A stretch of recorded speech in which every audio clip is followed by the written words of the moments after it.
मगध के मुख्य प्रवेश द्वार पर जिस तरह से हर आदमी की पहचान हो रही थी, उसमें चाणक्य का बदला हुआ भेष कारगर नहीं था। वो पकड़े जा सकते थे। कुछ देर सोच उन्होंने अपने व्यापारी वाले भेष का इस्तेमाल करते हुए स्थिति पलटने का उपाय खोज लिया। अब वो उस भीड़ में शामिल हो गांधार राज्य से आए व्यापारियों को तलाशने लगे और जल्द ही उनकी ये तलाश पूरी हुई। द्वार से कुछ दूर एक कोने पर करीब 20 व्यापारी अपने परिवार के साथ मगध में प्रवेश के लिए प्रतीक्षा कर रहे थे। उनकी वेशभूषा और बोली से चाणक्य को यह समझते देर नहीं लगी कि वो लोग सिकंदर के सामने गांधार के राजा आंबी के आत्मसमर्पण के बाद गांधार छोड़ मगध में बसना चाहते हैं। चाणक्य ने उनके मुखिया के पास जाकर नमन किया और बोले, अगर मैं गलत नहीं हूं तो आप मुझे गांधार प्रदेश से आए प्रतीत होते हैं। चाणक्य की बात सुन मुखिया चंभित था और प्रश्न करते हुए बोला, आपको कैसे पता हम गांधार प्रदेश से आए हैं? चाणक्य मुस्कुराए और बोले, भला अपने प्रदेश के आदमी को कोई कैसे नहीं पहचान पाएगा। चाणक्य का जवाब सुन मुखिया के चेहरे पर मुस्कुराहट खिल गई। आखिर इस अजनबी प्रदेश में उसकी मुलाकात अपने प्रदेश के किसी व्यक्ति से हो रही थी। उसने अपने साथी व्यापारियों का भी परिचय चाणक्य से करवाया और उसके बाद उनसे प्रश्न करते हुए कहा, आपके मगध आने का कारण? चाणक्य उत्तर देते हुए बोले, गांधार राज्य के हाल तो आपको पता ही है। मैं सिकंदर के आक्रमण से पहले राजा आंबी की सेना में था, पर कुछ निजी कारणों से सेना को छोड़ व्यापार करने लगा। व्यापार भी सही चल रहा था, लेकिन राजा के आत्मसमर्पण के बाद मैं अपने परिवार को लेकर वहां से निकल गया। आपकी तरह मैं भी नए प्रायोजनों की तलाश में मगध आया हूं। मुखिया ने चाणक्य की बात सुनकर कहा, गांधार के बाद अब मगध ही एक ऐसा राज्य है जहां व्यापार जमाया जा सकता है। इसलिए हमने भी अपने परिवार के साथ यहां आने का निश्चय किया।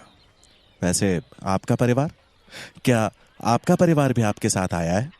चाणक्य ने नामे सर हिलाते हुए कहा, नहीं, वो लोग अभी तक्षशिला में हैं। मैंने सोचा पहले थोड़ा काम जमा लूं, तभी परिवार को साथ लेकर आऊं, लेकिन यहां पहुंच मुझे अपने इस निर्णय पर संशय हो रहा है। चाणक्य की बात सुन मुखिया गंभीर हो गया। बोला, कैसा संशय? चाणक्य ने द्वार की तरफ देखकर कहा, उन सैनिकों के बीच खड़े उस साधारण पोशाक वाले आदमी को देख रहे हो?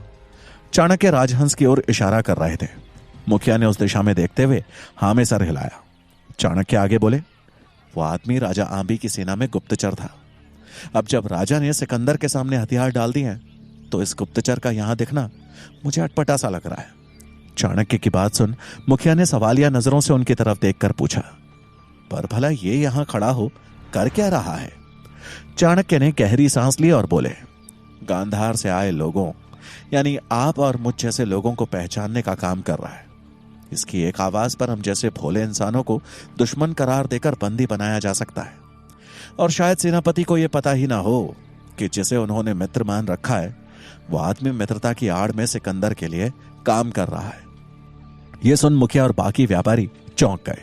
मुखिया ने प्रश्न करते हुए कहा, तो इसका हल क्या है? क्या हम मगध में प्रवेश नहीं कर सकते? चाणक्य कुछ सोचते हुए बोले, हल है। इससे पहले कि तुम्हारा शत्रु तुम पर आक्रमण करे तुम उसका सर्वनाश कर दो। अपने और अपने परिवार को सुरक्षित रखना है तो इस भीड़ में मौजूद गांधार से आए सभी लोगों को एकजुट हो उस गुप्तचर के खिलाफ आवाज उठानी होगी। चाणक्य की बात सुन व्यापारियों के चेहरों पर एक उम्मीद की किरण जागी और उन्होंने उस गुप्तचर के खिलाफ सबको एकजुट करने का काम शुरू कर दिया। धीरे धीरे वहां मौजूद सारे व्यापारी एक हो गए। गांधार से आए व्यापारियों का मुखिया सबको ले द्वार की तरफ बढ़ा। चाणक्य भी उसी भीड़ में थे। द्वार पर पहुंच उन्होंने तलाशी ले रहे सैनिक से राजहंस की तरफ इशारा करते हुए पूछा, यह आपके सैनिकों के बीच सादी वेशभूषा में जो आदमी है, क्या आप जानते हैं ये कौन है? इससे पहले कि वो सैनिक कुछ जवाब देता, सेनापति ने उसकी बात सुन कहा, जो भी हो तुम्हें क्या, वैसे भी प्रश्न पूछना तुम्हारा काम नहीं है। चुपचाप प्रवेश कर जमा करो और तलाशी दो। मुखिया वहीं रुक गया और बोला, तो अब मगध के ये दिन आ गए हैं कि गांधार के गुप्तचर की मदद लेनी पड़ रही है? मुखिया की बात सुन सेनापति चौंक गया।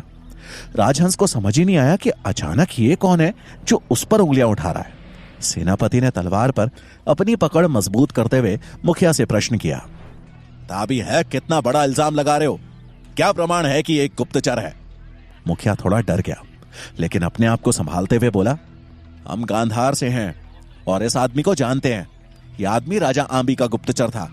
क्षमा कीजिएगा, लेकिन जिस तरह से आप चौंके, मुझे लगता है शायद आपको भी इसका अतीत नहीं पता है। तो मुझे यकीन है कि इसने आपसे भी झूठ बोला है और मित्रता की आड़ में सिकंदर के लिए काम कर रहा है। यह सुन राजहंस आगे बढ़ते हुए चिल्लाया, झूठ कह रहा है यह आदमी। मुखिया ने दृढ़ता से जवाब देते हुए कहा, मैं झूठ हो सकता हूं, लेकिन मेरे साथ खड़े ये लोग, क्या हम सब झूठ बोल रहे हैं? तभी सारे व्यापारी एक साथ बोल पड़े, हाँ, ये गुप्तचर था, हम इसे अच्छे से जानते हैं। चाणक्य का यह दाव अपना काम कर गया। इतने लोगों का एक साथ हो राजहंस को गुप्तचर बताना भला कैसे गलत हो सकता था? सेनापति भुजंग ने तुरंत सैनिकों को आदेश देते हुए कहा, बंदी बना लो इसे।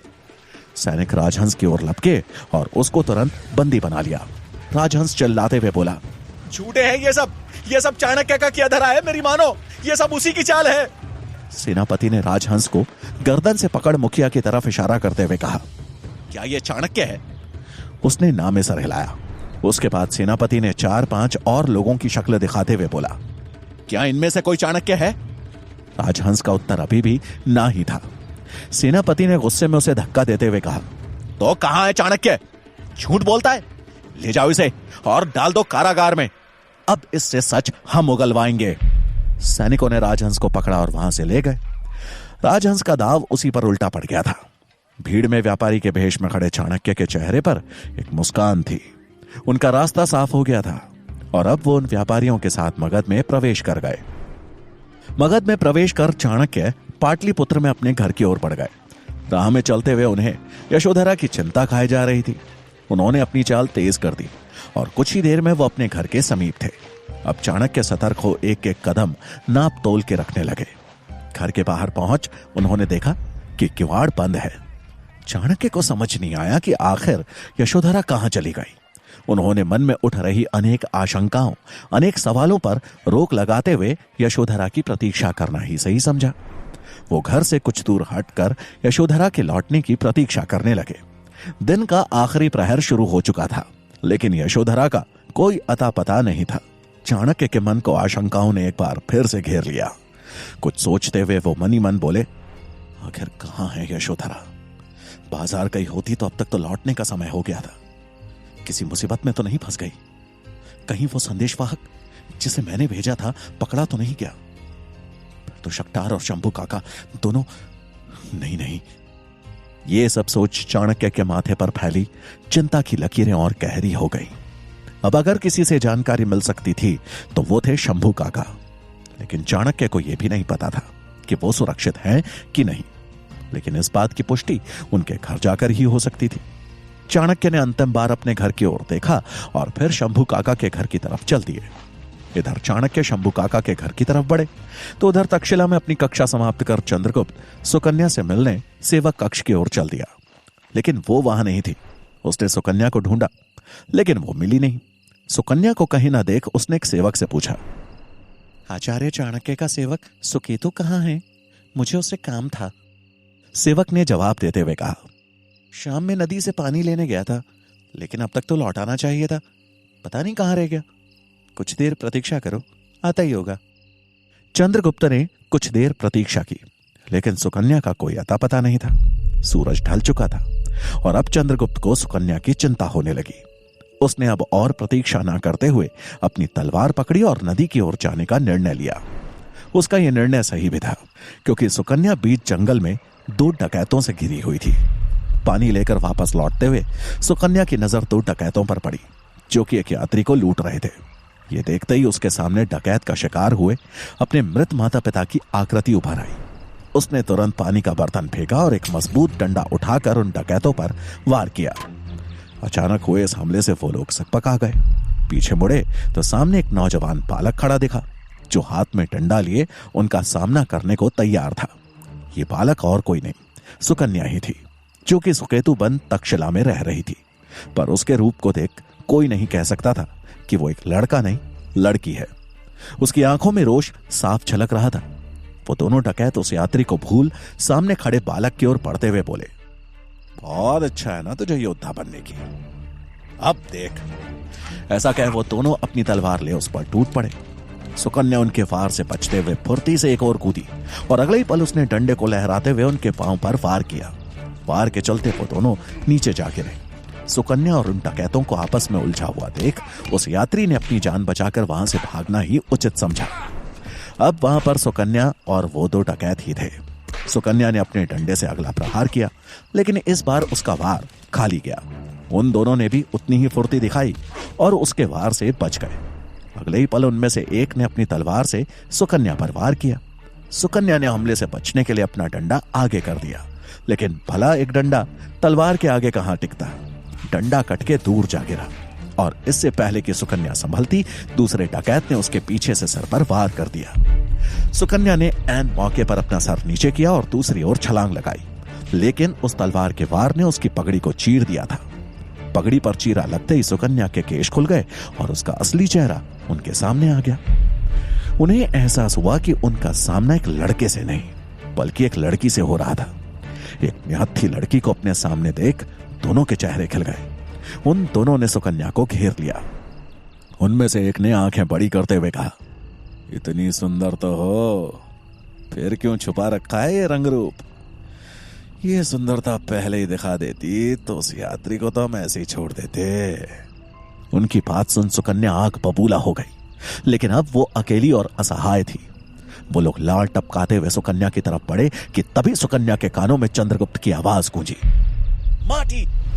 आवाज सुन जैसे ही वो डकैत चंद्रगुप्त की तरफ मुड़े, सुकन्या को चंद्रगुप्त के शब्द का इशारा समझ आ गया। उसने तुरंत उन दोनों की आंखों में मिट्टी उछाल दी। उन डकैतों को संभलने का मौका नहीं मिला। उनके हाथों से तलवार छूट गई और वो लोग आंखों को उंगलियों से मसलते हुए इधर उधर भटकने लगे।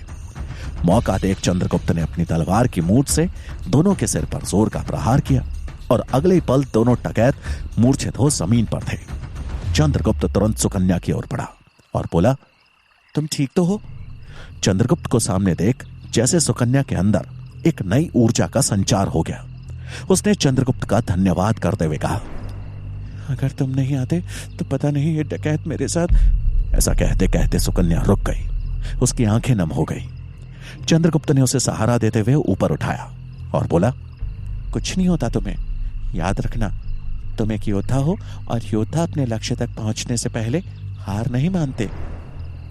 चंद्रगुप्त ने जिस तरह सुकन्या पर अपना विश्वास जतलाया, उसके मन में उठ रही शंका, उसके सवाल मानो सब गायब हो गए। चंद्रगुप्त को अपने साथ खड़ा देख वो खुश थी। उसे ऐसा लग रहा था कि मानो एक पल में उसका खोया आत्मविश्वास लौट आया हो। उसके बाद उसने तक्षशिला की तरफ बढ़ते हुए चंद्रगुप्त को पूरी घटना विस्तार से सुनाई। तक्षशिला आने वाला था कि चंद्रगुप्त ने सुकन्या के खुले केश देखकर कहा, सुकन्या, तुम्हारे सुकेतु बनने का समय आ गया है। और ऐसा कह चंद्रगुप्त ने अपनी पगड़ी खोलकर उसकी तरफ बढ़ा दी। सुकन्या ने उसके हाथ से पगड़ी का कपड़ा लिया और उन दोनों की खिलखिलाती हंसी उस वातावरण में गूंज उठी। इधर मगध की राजधानी पाटलिपुत्र में उदास मन लिए शंभु काका रात्रि का भोज कर जैसे ही अपने शयन कक्ष की ओर बढ़े तो दरवाजे को हल्का सा खुला देख वहीं रुक गए। उन्होंने इधर उधर देखा तो कोई सेवक नहीं दिखा। सेवक को तो अभी अभी उन्होंने ही भेजा था। उनके मस्तिष्क में अमात्य द्वारा नकली प्रमाण प्रस्तुत कर रक्षा मंत्री शक्टार को राजद्रोही घोषित कर बंदी बनाए जाने के दृश्य कौंध गए। उनकी सांसें तेज हो गई। उन्हें आभास होने लगा कि अब उनका भी समय आ चुका है। उन्हें यकीन हो गया कि अमात्य ने अवश्य किसी मसाई सैनिक को उन्हें मारने भेज दिया, जो कि उस द्वार के अंदर घात लगाए बस उन्हीं का इंतजार कर रहा है। शंभू काका थे बूढ़े, पर उस मसाई सैनिक के सामने अपनी गर्दन झुकाकर उसका शिकार बनना उन्हें मंजूर नहीं था। वो दबे पांव वहां से हटे और दूसरे कक्ष में जाकर अपनी तलवार ले आए। दरवाजे के सामने वापस आकर उन्होंने एक किनारे हो दरवाजे को लात मारी, लेकिन अंदर कोई प्रतिक्रिया नहीं हुई। अब वो सावधानी से दोनों हाथों से तलवार पकड़ अंदर घुसे। उन्होंने झांक के इधर उधर देखा तो कोई नहीं दिखा। मंत्री शक्टार के पकड़े जाने के बाद शंभुनाथ को पता था कि अब अमात्य का अगला वार उन्हीं पर है, इसलिए अब वो किसी भी जगह सुरक्षित नहीं थे। शयन कक्ष में किसी को ना देख शंभुनाथ ने गहरी सांस ली कि तभी उन्हें लगा कि कोई उनके पीछे खड़ा है। वो तलवार ले जैसे ही पलटे तो सामने चाणक्य थे। चाणक्य ने अपना सर झुकाते हुए उन्हें नमन किया और बोले, ऐसे एक अपराधी की तरह आपके कक्ष में घुसने के लिए क्षमा चाहूंगा काका। चाणक्य को देख शंभू काका की उखड़ी सांस जैसे वापस आई और उन्होंने तलवार को नीचे रख चाणक्य को आशीर्वाद दिया। चाणक्य को देख शंभू काका भावुक थे। उनको भावुक देख चाणक्य चिंतित हो गए और उनसे प्रश्न करते हुए पूछा, सब ठीक तो है ना काका? मैं यशोधरा से मिलने घर गया था, परंतु वो वहां नहीं थी। शंभू काका ने चाणक्य की चिंता को कम करते हुए कहा, यशोधरा सुरक्षित है। चाणक्य के कान मानो यह सुनने के लिए तरस रहे थे। यशोधरा की कुशलता के बारे में जान उन्हें संतुष्टि मिली। शंभू काका अपनी बात को आगे बढ़ाते हुए बोले, यशोधरा तो सुरक्षित है। तुम्हारा संदेश मिलते ही मंत्री शक्टार ने उसे उसके मायके भेजने का बंदोबस्त कर दिया था, लेकिन अपने लिए वो कुछ नहीं कर पाए। उन्हें अमात्य ने राजद्रोह के इल्जाम में फंसा कारागार में डलवा दिया। यह सुन चाणक्य के होश उड़ गए। मंत्री शक्टार का पकड़ा जाना उनके लिए किसी बड़े सदमे से कम नहीं था। चाणक्य ने हैरानी में पूछा, यह कैसे हुआ काका? शंभुनाथ बोले, अमात्य ने गहरी साजिश रची। उसने यूनानियों का भेजा गया एक निमंत्रण पत्र बड़ी चालाकी से मंत्री शक्टार के कक्ष में रखवा दिया और फिर उनके कक्ष की झूठी तलाशी करवा वो पत्र बरामद कर बड़े दरबार में राजा धनानंद के सामने रख दिया। धनानंद को तो तुम जानते ही हो, अमात्य पे उन्हें सबसे ज्यादा भरोसा है। अगले ही पल शक्टार पर राजद्रोह का इल्जाम लग गया और उन्हें बंदी बना लिया गया। यह सब सुन चाणक्य के अंदर घबराहट उमड़ने लगी। चिंता की रेखाएं उनके माथे पे उभरने लगी। तभी उन्होंने कुछ सोचते हुए पूछा, काका जो हुआ बहुत बुरा हुआ, लेकिन धनानंद के साथ उससे भी बुरा होगा, ये मेरा प्रण है काका। शंभुनाथ चाणक्य की तरफ देखते हुए बोले, धनानंद की एक कमजोरी का पता चला है मुझे, जिसे उसके ही खिलाफ इस्तेमाल किया जा सकता है। चाणक्य ने तुरंत ही उत्सुकतावश पूछा, वो क्या है काका? धनानंद का बेटा पब्बत। यह सुन चाणक्य अचंभित रह गए और बोले, काका उसका बेटा और कमजोरी कैसे? शंभुनाथ आत्मविश्वास भरे स्वर में बोले, हां, उसका बेटा पब्बत वो धनानंद का सबसे कमजोर पहलू है और जिस तरह दोनों में अनबन रहती है यह हमारे पक्ष में है।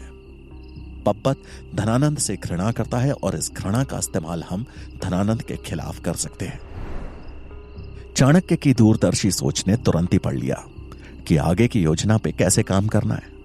वो ज्यादा देर शंभू काका के यहां रुकना नहीं चाहते थे, क्योंकि ये दोनों के लिए खतरे से खाली नहीं था। वो शंभू काका को अपना ख्याल रखने की बात कहे उनसे विदा ले वहां से चल दिए। चाणक्य को अब किसी तरह पब्बत से मिलना था, क्योंकि उनकी विजय का अब वही एक मोहरा था जिसका इस्तेमाल कर धनानंद के निरंकुश शासन को चुनौती दी जा सकती थी। चाणक्य ने रात किसी तरह छिपते छिपाते बिताई और अगली सुबह उनका प्रथम उद्देश्य था किसी तरह पब्बत से संपर्क स्थापित करना। चाणक्य अपना भेष बदल राजमहल के बाहर आ पहुंचे, जहां उन्हें पता चला कि कुछ ही समय में राजा धनानंद अपने पुत्र के साथ भिक्षादान के लिए बाहर आने वाले हैं। बाहर भिक्षा ग्रहण करने के लिए नगर के बहुत से लोग इकट्ठा हो चुके थे, जिनके बीच चाणक्य भी मौजूद थे। कुछ ही समय में राजमहल का मुख्य द्वार खुला और राजा धनानंद अपने पुत्र के साथ बाहर आए। उनके साथ कई सारे सैनिक और सेवक थे। धनानंद को देखते ही चाणक्य को मानो अपनी ली हुई प्रतिज्ञा याद आ गई। उनका शरीर क्रोध से कांप उठा, लेकिन फिर उन्होंने किसी तरह अपने आप को नियंत्रित किया और सामने घट रही घटनाओं की ओर ध्यान केंद्रित किया। चाणक्य ने पब्बत पे ध्यान दिया तो वो लगभग चंद्रगुप्त की उम्र का था। उसके माथे पे एक राजसी तेज था और उसकी वेशभूषा दूर से ही उसके राजकुमार होने का परिचय दे रही थी, लेकिन उसके चेहरे का रंग उड़ा हुआ था, जैसे कि वो किसी बात को लेकर बहुत नाराज हो और मन ही मन कुड़ा हो। धनानंद के कहने पे वो उनके साथ भिक्षा समारोह का भागीदार बनने आ तो गया था, लेकिन उसका मन विचलित था। उसके चेहरे पे बनावटी हंसी उसकी स्थिति साफ दर्शा रही थी। कार्यक्रम शुरू हुआ और धनानंद ने वहां उपस्थित लोगों को एक एक करके दान देना शुरू कर दिया। चाणक्य एक तरफ खड़े धनानंद और पब्बत के ही क्रियाकलाप देख रहे थे। धनानंद ने पब्बत को भी दान बांटने के लिए आगे किया, लेकिन उसकी सूरत बता रही थी कि वो ये सब जबरदस्ती कर रहा है। उसमें उसकी कोई रुचि नहीं थी। अचानक दोनों में दबे हुए शब्दों में कुछ मनमुटाव हुआ और पब्बत चढ़ते हुए भिक्षा समारोह छोड़कर वहां से चला गया। चाणक्य को समझ नहीं आया कि दोनों में क्या बात हुई, लेकिन यह स्पष्ट था कि दोनों के बीच संबंध अच्छे तो नहीं है। चाणक्य की नजरें पब्बत पे गई तो वो द्वार से अंदर चला गया था। अब उनकी चिंता यह थी कि आखिर पब्बत से कैसे मिले। वो ये सोच ही रहे थे कि कुछ देर में पब्बत घोड़े पे सवार हो महल के द्वार से बाहर निकला, जिसे देख चाणक्य को आगे की रणनीति समझ आ गई। पब्बत को ऐसे बाहर जाते देख धनानंद ने सेनापति को आदेश दिया कि वो कुछ सैनिकों को उसकी सुरक्षा के लिए उसके पीछे भेजे। आदेश मिलते ही कुछ सैनिक घोड़ों पे सवार हो पब्बत के पीछे चल पड़े। चाणक्य के लिए यह सुनहरा मौका था। उन्हें समझ आ गया था कि हो ना हो पब्बत जंगल की तरफ ही जा रहा है, क्योंकि उसके कंधों पे धनुष और तरकश था। चाणक्य भी बगैर समय गवाए तुरंत ही जंगल की तरफ बढ़ गए और कुछ ही समय में वो जंगल में थे। चाणक्य का अंदेशा सही था। पब्बत शिकार के लिए आया था। हाथों में धनुष पकड़कर वो शिकार तलाश रहा था। तभी उसकी नजर एक हिरण पे पड़ी। पब्बत ने तुरंत ही निशाना साधा और तीर छोड़ दिया, लेकिन वो तीर अपना निशाना चूकते हुए सीधा एक पेड़ में जा धंसा। तीर की आहट सुन हिरण तुरंत ही भाग खड़ा हुआ। अपने शिकार को भागता देख पब्बत मानो अपने आप से ही चढ़ गया। तभी जिस पेड़ में वो तीर धंसा था उसी के पास से चाणक्य निकलकर पब्बत के सामने आ गए और उस तीर को पेड़ से निकाल दूर खड़े पब्बत को आवाज लगाते हुए बोले, जिस तरह से तुम धनुष साध रहे हो निशाना कभी भी सटीक नहीं लगेगा। दूर खड़े एक ब्राह्मण को अपनी धनुर्विद्या पर प्रश्न उठाते देख पब्बत का पारा जैसे आसमान छू गया। उसने गुस्से में चिल्लाते हुए पूछा, जे ये ज्ञान देने वाले तुम होते कौन हो? चाणक्य वहीं खड़े हो गंभीरता से बोले, वो हूं जो तुम्हारे निशाने को अचूक बना सकता है। यह सुन पब्बत और गुस्से में भड़कते हुए बोला, आपकी हिम्मत भी कैसे हुई मेरे निशाने पे सवाल करने की? मेरी चूक को मेरी भूल मत समझ बैठिएगा। इतना ही गर्व है ना अपने ऊपर, तो फिर अगले तीर का निशाना मुझे बना के देखो। मैं यहीं इसी पेड़ के सामने खड़ा हूं। यह बोल चाणक्य उस पेड़ के सामने खड़े हो गए। पब्बत ने भी तैश में आते हुए धनुष चाणक्य की तरफ तान दिया और एक तीर प्रत्यंचा पे चढ़ा डोरी छोड़ने के लिए तैयार हो गया। पब्बत के निशाने पे अब चाणक्य खड़े थे, जिनकी आंखों में जरा सा भी डर का भाव नहीं था तो एक विश्वास अपनी शिक्षा और दूसरे को परखने की क्षमता पर। पब्बत आखिरी चेतावनी देते हुए चिल्लाया, मृत्यु से पहले कोई अंतिम इच्छा हो तो बता दीजिए। यह सुन चाणक्य एक विश्वास भरी मुस्कान के साथ बोले, मृत्यु में अभी समय है, तुम निशाना साधो। पब्बत ने क्रोध में आते हुए धनुष की रस्सी तान ली और अपने आप को स्थिर करते हुए अगले ही पल तीर धनुष से छोड़ दिया। तीर बिजली की गति से चाणक्य की तरफ बढ़ा, लेकिन अगले ही पल वो तीर निशाना चूक चाणक्य के बगल से होता हुआ निकल गया। यह देख पब्बत अंदर से जैसे जल उठा। पब्बत ने तीर तो पूर्ण विश्वास के साथ चलाया था, लेकिन परिणाम उसके सामने था। उसका निशाना दोबारा चूक गया था, लेकिन चाणक्य के चेहरे पर एक आत्मविश्वास था, मानो उन्हें पहले से ही पता था कि परिणाम क्या होने वाला है। एक अचूक निशाने के लिए सबसे जरूरी होती है एकाग्रता, और इसी की कमी पब्बत में उन्होंने पहले ही पढ़ ली थी। अब चाणक्य पब्बत की तरफ बढ़े और बोले, अपने लक्ष्य को सही दिशा देने के लिए इंसान को एक गुरु की आवश्यकता पड़ती है, और साथ में एक अच्छे शिक्षण संस्थान की। तुम चाहो तो तुम्हें दोनों मिल सकते हैं। पब्बत उनकी यह बात सुन के असमंजस में पड़ गया कि आखिर वो बोल क्या रहे थे। वो क्रोध भरे स्वर में ही बोला, आप होते कौन है मुझे ज्ञान का पाठ पढ़ाने वाले? तीर का निशाना चूका है, लेकिन तलवार का नहीं चूकेगा। चाणक्य उसके पास आत्मविश्वास के साथ बोले, क्या आप उसे भी परखना चाहते हो? चाणक्य का यह आत्मविश्वास देख पब्बत का दंभ थोड़ा डगमगा गया। चाणक्य ने यह भांप लिया और अपनी बात को आगे बढ़ाते हुए बोले, मेरा नाम चाणक्य है और मैं तक्षशिला में आचार्य हूं। नाम सुनते ही पब्बत को याद आ गया कि उसके सामने कोई और नहीं बल्कि मगध और उसके पिता का शत्रु खड़ा था। लेकिन इससे पहले कि वो कुछ बोलता, चाणक्य ने अपनी बात को आगे बढ़ाते हुए कहा, मगध की गद्दी पर तो तुम्हारा ही अधिकार है, लेकिन मुझे तुम में संपूर्ण भारत का सम्राट दिखता है। अब चयन तुम्हें करना है, अपने पिता की तरह केवल मगध के राजा बनना चाहते हो या संपूर्ण भारत का सम्राट? चाणक्य के मुख पर झलक रहे विश्वास का तो तोड़ नहीं था, लेकिन पब्बत ने अपना क्रोधित रूप बनाए हुए ही प्रश्न किया, तो आज मगध और मेरे पिता का शत्रु ही मुझे सम्राट बनने के सपने दिखा रहा है? यह तो ज्ञात है ना कि मैं कौन हूं? पब्बत से मानो यह अपेक्षित था। चाणक्य उसका प्रश्न सुन दृढ़ता से बोले, अच्छे से पता है कि किसके सामने खड़ा हूं। उस भावी राजा के सामने जिसने मुझे शत्रु बताते हुए पिता से पहले मगध का नाम लिया। लेकिन एक बात स्पष्ट करना चाहता हूं, मेरी शत्रुता मगध से नहीं, राजा धनानंद के निरंकुश शासन से है।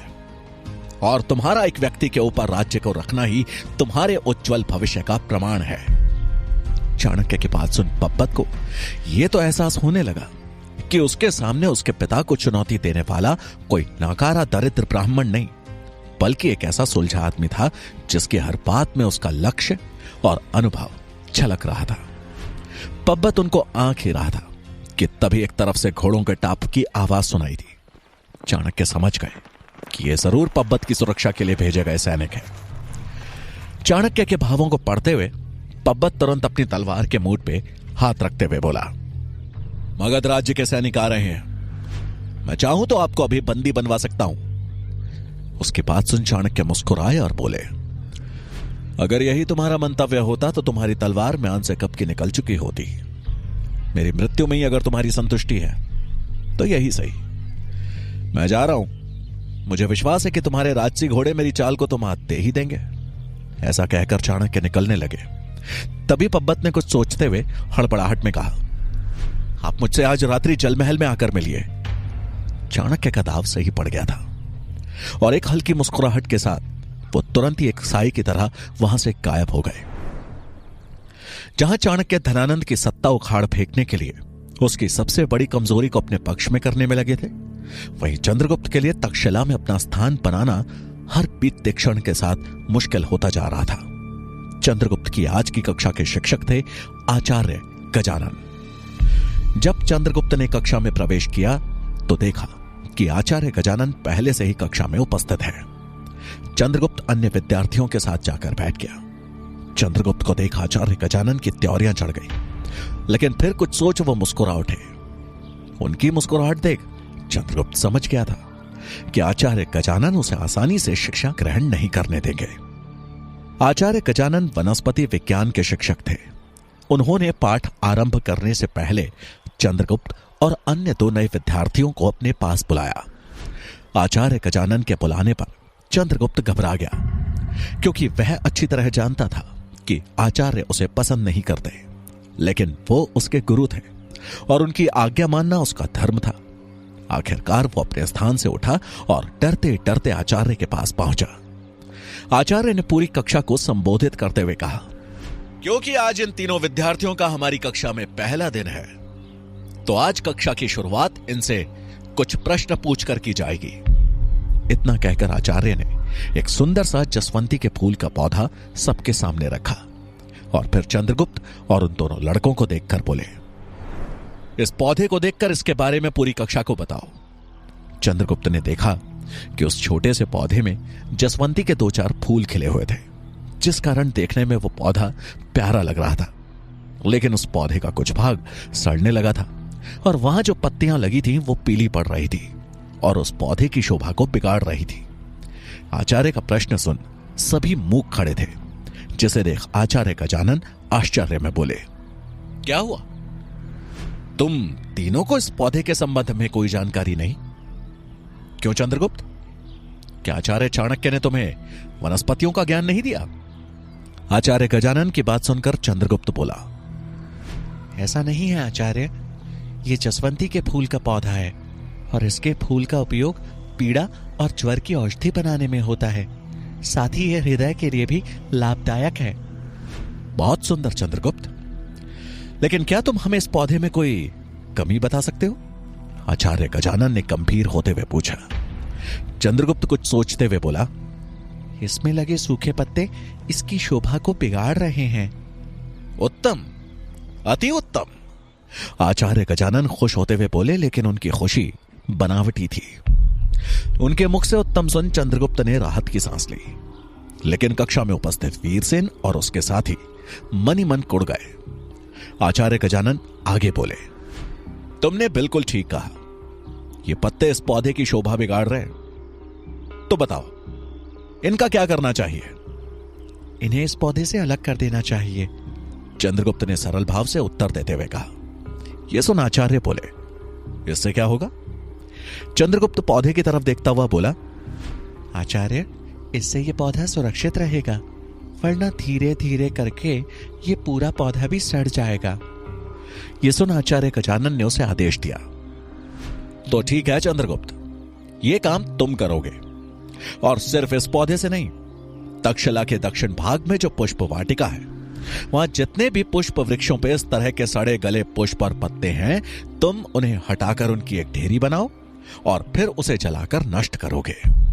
यह सुनते ही वीरसेन और उसके साथी छात्रों के चेहरों पर मुस्कान आ गई। चंद्रगुप्त ने जब यह सुना तो उसे समझ आ गया कि आचार्य उसे काम में उलझाकर कक्षा से दूर रखना चाहते हैं। कुछ सोचकर उसने आचार्य से अपनी बात रखते हुए कहा, क्या मैं कक्षा के बाद इस काम को कर सकता हूं आचार्य? यह सुन आचार्य गजानन ने अपना सर ऊंचा किया और बोले, नहीं, जिस तरह इन सड़े हुए पत्तों की कोई आवश्यकता नहीं है, वैसे ही इस कक्षा में तुम्हारी भी कोई आवश्यकता नहीं। तुम यहां रहे तो इस कक्षा की शोभा बिगड़ जाएगी, इसलिए जाओ और जो काम मैंने दिया है उसे पूरा करो। आचार्य गजानन द्वारा निकाले जाने के बाद भी चंद्रगुप्त वहां खड़ा रहा। यह देख आचार्य का पारा चढ़ गया और वो चिल्लाए, अब क्यों खड़े हो यहां? उनकी गर्जना से चंद्रगुप्त कांप गया, लेकिन किसी तरह साहस जुटा एक अंतिम प्रयास करते हुए बोला, आचार्य, ये पत्ते सूखे अवश्य हैं, किंतु बेकार नहीं है। देखा जाए तो इस प्रकृति में कोई भी वस्तु बेकार नहीं है, पर अगर मैंने शिक्षा ग्रहण नहीं की तो मेरा जीवन जरूर बेकार हो जाएगा। उसकी बात सुन आचार्य गजानन तंज कसते हुए बोले, यदि ऐसा है तो प्रमाणित करो कि ये पत्तियां बेकार नहीं है। अगर तुमने ऐसा कर दिया तो मैं स्वयं तुम्हें अलग से आज का पाठ पढ़ाऊंगा, लेकिन अगर यह प्रमाणित नहीं कर सकते तो जो कहा गया है वो करो। चंद्रगुप्त के पास इसका कोई उत्तर नहीं था और ना चाहते हुए भी उसे कक्षा से बाहर निकलना पड़ा। वीरसेन और उसके साथियों के कलेजे को जैसे ठंडक पहुंच गई। कक्षा से बाहर निकलकर चंद्रगुप्त पुष्प वाटिका पहुंच दुखी मन से पेड़ और पौधों से गिरे सड़े पत्तों को एकत्रित करने लगा। उसे समझ नहीं आ रहा था कि आचार्य चाणक्य के अभाव में वो कैसे अपनी शिक्षा को पूरा कर पाएगा, क्योंकि तक्षशिला में न सिर्फ छात्र बल्कि शिक्षक भी उसके खिलाफ थे। अपनी कक्षा पूरी करके आचार्य गजानन बाहर आए और इधर उधर एक नजर मार अकेले ही एक ओर निकल गए। कुछ ही देर में वो योग भवन में थे। इस समय वहां कोई भी नहीं था। आचार्य वहां खड़े होकर किसी के आने की प्रतीक्षा करने लगे। कुछ ही देर में कर्मचारी वहां आया। उसके आते ही गजानन ने उससे सवाल करते हुए कहा, राजहंस की कोई खबर? कर्मचारी ने दबी आवाज में उत्तर दिया, नहीं आचार्य, वो अभी तक तक्षशिला से लौटे नहीं है। कर्मचारी का उत्तर सुना आचार्य गजानन राजहंस के बारे में विचार कर चिंतित हो गए। वो कर्मचारी उन्हें नमन कर दबे पांव से वहां से चला गया। आचार्य खुद से बड़बड़ाते हुए बोले, राजहंस को पाटलिपुत्र से आने में इतना समय क्यों लग गया? कहीं वो किसी मुसीबत में तो नहीं फंस गया है? मुझे शीघ्र अतिशीघ्र उसके बारे में पता करना होगा। उधर पाटलिपुत्र में राजहंस को सेनापति भुजंग बंदी बनाकर बाजार के रास्ते कारागार की ओर ले जा रहे थे। इसी बीच अमात्य भी अपने रथ पे बैठ के राज्य के दौरे पे निकले थे। वो अत्यंत प्रसन्न थे कि उन्होंने अपने रास्ते के सबसे बड़े कांटे शक्टार को हटा दिया है और अब उन्हें किसी भी तरह मंत्री शंभुनाथ का खात्मा कर चाणक्य तक पहुंचना था। अमात्य कुछ आगे बढ़े ही थे कि तभी उन्हें राजहंस के चिल्लाने की आवाज सुनाई दी। अमात्य ने आवाज की दिशा में देखा तो एक युवा ब्राह्मण को सेनापति की निगरानी में कुछ सैनिक बंदी बनाए घसीटते हुए एक तरफ ले जा रहे थे। राजहंस सेनापति भुजंग से याचना करते हुए चिल्ला रहा था, मेरी बात पर विश्वास कीजिए, मैं कोई गुप्तचर नहीं हूं। ये सब चाल चाणक्य द्वारा चली गई है, मेरा विश्वास कीजिए। राजहंस की याचना का भुजंग पे कोई असर नहीं हो रहा था, किंतु अमात्य उसके शब्दों को सुन चुके थे।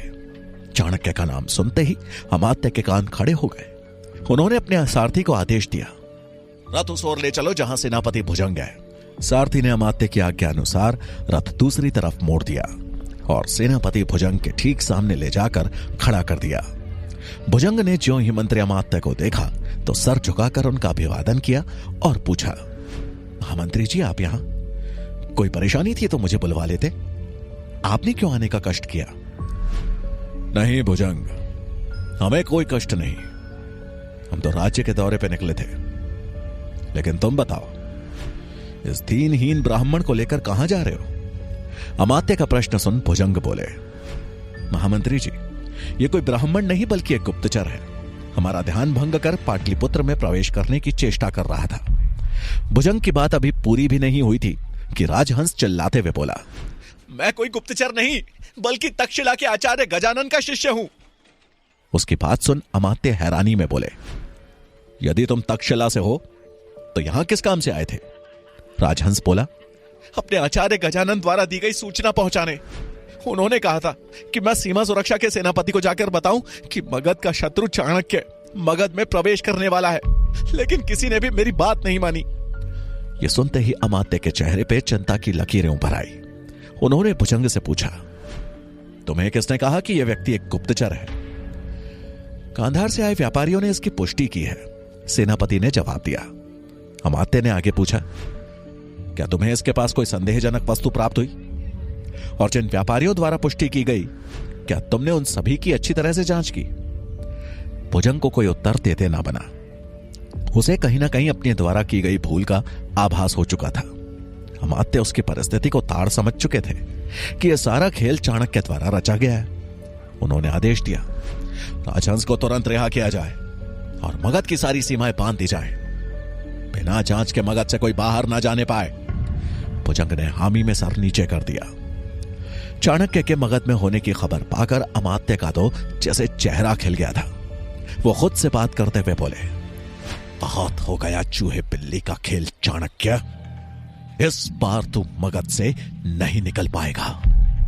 अमात्य के चेहरे पे चाणक्य को पकड़ने का दृढ़ संकल्प साफ दिखाई दे रहा था।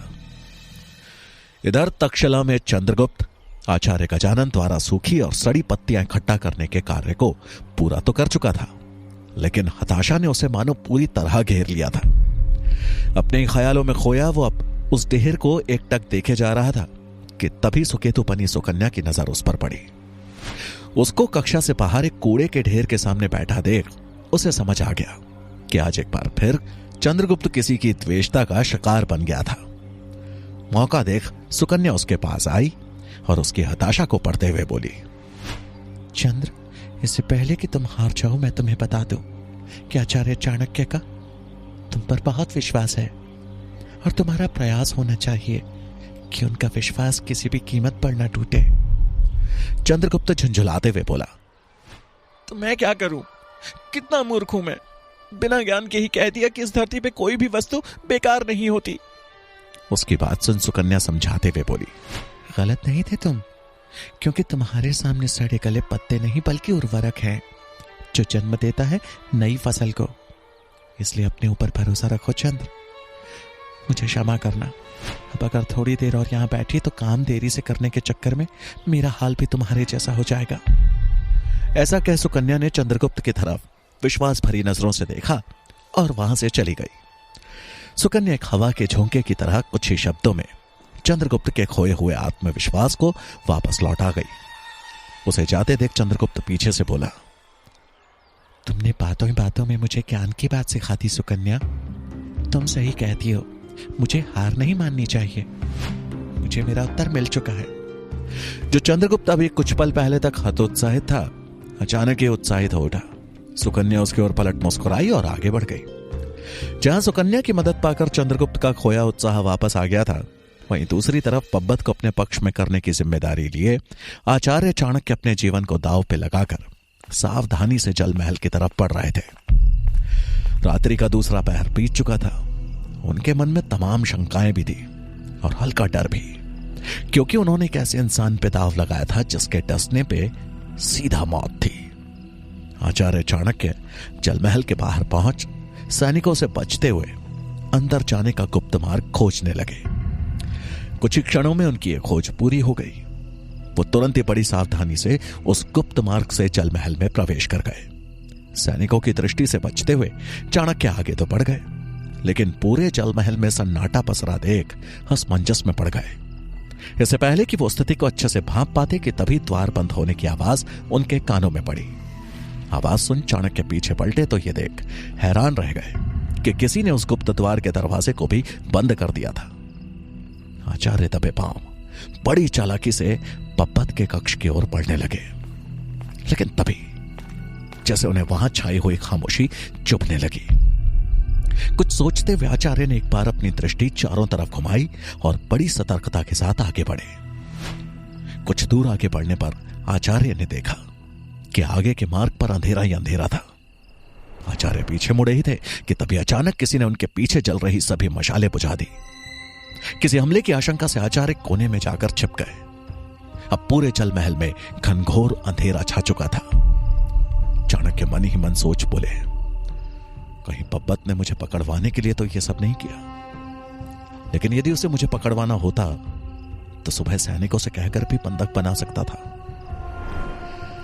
आखिर वो चाहता क्या है? पूरे जल महल में सिर्फ पब्बत के कक्ष में रोशनी थी।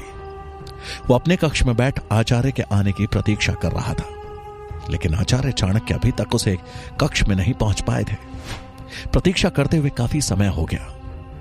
अब पब्बत अपने स्थान से उठ कक्ष से बाहर की तरफ जाने लगा कि तभी उसे अचानक कुछ आहट सुनाई दी, जैसे कि कोई चुपके से उसके पीछे आ खड़ा हुआ। वो थोड़ा घबराते हुए पीछे मुड़ा तो सामने चाणक्य थे। उन्हें देख वो आश्चर्यचकित रह गया। चाणक्य ने बगैर समय गवाए सवाल किया, क्या मैं जान सकता हूं कि यह सब करने के पीछे तुम्हारी मंशा क्या थी? पब्बत को अब भी विश्वास नहीं हो रहा था कि चाणक्य उसके सामने खड़े हैं। थोड़ा सकपकाते हुए वो बोला, आप गुरु हैं, अक्सर शिष्यों की परीक्षा लेते होंगे, तो मैंने सोचा आज क्यों ना मैं आपकी परीक्षा लूं। लेकिन क्या आप मुझे बता सकते हैं कि इतने घने अंधकार में भी आप कैसे मेरे कक्ष तक पहुंच गए? पब्बत के चेहरे पर छाई असमंजसता को देख चाणक्य हल्की मुस्कुराहट के साथ बोले, बहुत आसान था। तुमने महल के दिए तो बुझा दिए, लेकिन अपने वस्त्र बदलना भूल गए, जिनसे केवड़े के पुष्पों की महक आ रही थी। तुम जहां जहां से चलकर कक्ष में आए थे वो स्थान केवड़े की सुगंध से महक रहा था। बस उसी का अनुसरण करते हुए मैं अभी तुम्हारे कक्ष तक आ गया। पब्बत को यकीन नहीं हो रहा था कि आचार्य ने सुबह की उस छोटी सी भेंट में इतनी दूर से भी उसके वस्त्रों से केवड़े के इत्र की महक सूंघ ली थी। चाणक्य ने पब्बत का भरोसा जीत लिया था। उसने सम्मान में उनके सामने हाथ जोड़ दिए और कहा, इन सब परीक्षाओं के लिए मुझे क्षमा करना आचार्य, लेकिन एक असल शत्रु और असल हितैषी की परख करना मेरे लिए अनिवार्य था। आप भले ही मेरे पिता के शत्रु होंगे, लेकिन मुझे लेकर आपकी दूरदर्शिता पर मेरा संशय मिट चुका है। मेरा अभिवादन स्वीकार कीजिए और बताइए कि मैं आपके लिए क्या कर सकता हूं आचार्य। तक्षशिला में आकर शिक्षा ग्रहण करो, चाणक्य ने दृढ़ता से कहा। एक ओर जहां आचार्य चाणक्य और पब्बत आपस में वार्तालाप कर रहे थे, वहीं दूसरी तरफ सेनापति भुजंग कुछ सैनिकों के साथ जल महल के द्वार पे पहुंच चुके थे। महल के भीतर इतना अंधेरा देख उन्होंने तुरंत सैनिकों को मशाल जलाने का आदेश दिया और दौड़ते हुए पब्बत के कक्ष की ओर बढ़े। इन सब गतिविधियों से अनजान कक्ष में पब्बत को सोच में डूबा देख चाणक्य गंभीर होते हुए बोले, कहो पब्बत, क्या निर्णय है तुम्हारा? इससे पहले कि पब्बत अपना निर्णय सुना पाता, कक्ष की तरफ भागकर आते सैनिकों के कदमों की आवाज सुनाई दी और अगले पल सेनापति भुजंग पब्बत के कक्ष में आ पहुंचे और उनके पीछे हाथ में मशाल लिए कई सारे सैनिक थे।